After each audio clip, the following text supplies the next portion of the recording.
Alex Imet, je suis dessinatrice professionnelle depuis 2006 et je fais ce métier à plein temps depuis 2009. Je suis originaire d'Amiens, j'ai beaucoup voyagé, beaucoup bougé depuis quelques années et je suis de retour dans la région depuis 2020. Alors l'année dernière, Eva Brozo m'avait contactée en m'expliquant qu'elle organisait un Inktober, donc je connaissais le principe d'Inktober depuis longtemps et qu'elle en vient spécialement sur les musées pour mettre en valeur le musée de Picardie en priorité.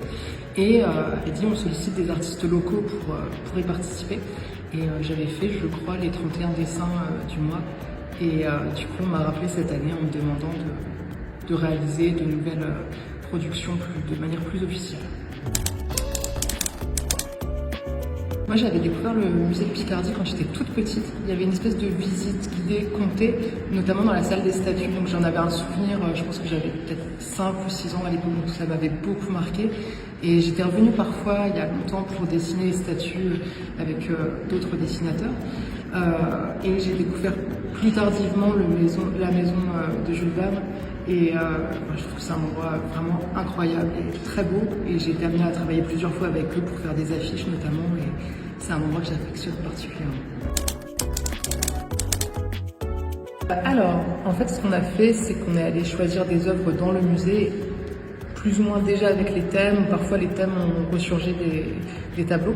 Mon idée, du coup, ça a été vraiment de prendre les tableaux et de les détourner, donc reprendre toute la composition et essayer de trouver quelque chose souvent d'un petit peu marrant avec ou détourner autrement.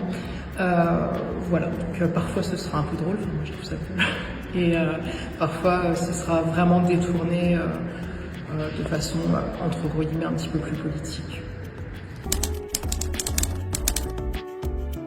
Oui, déjà, bon courage et bonne chance à tous. C'est un défi qui peut être vraiment un peu fastidieux à faire parce qu'il faut rester concentré, rigoureux, travailler tous les jours ou s'organiser autrement, mais c'est quand même un défi qui est dur à relever intégralement.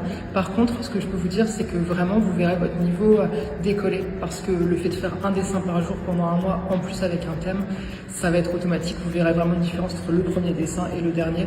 Donc rien que pour ça, c'est un super bon entraînement. Et voilà, bonne chance à tous et j'espère que le défi vous plaira.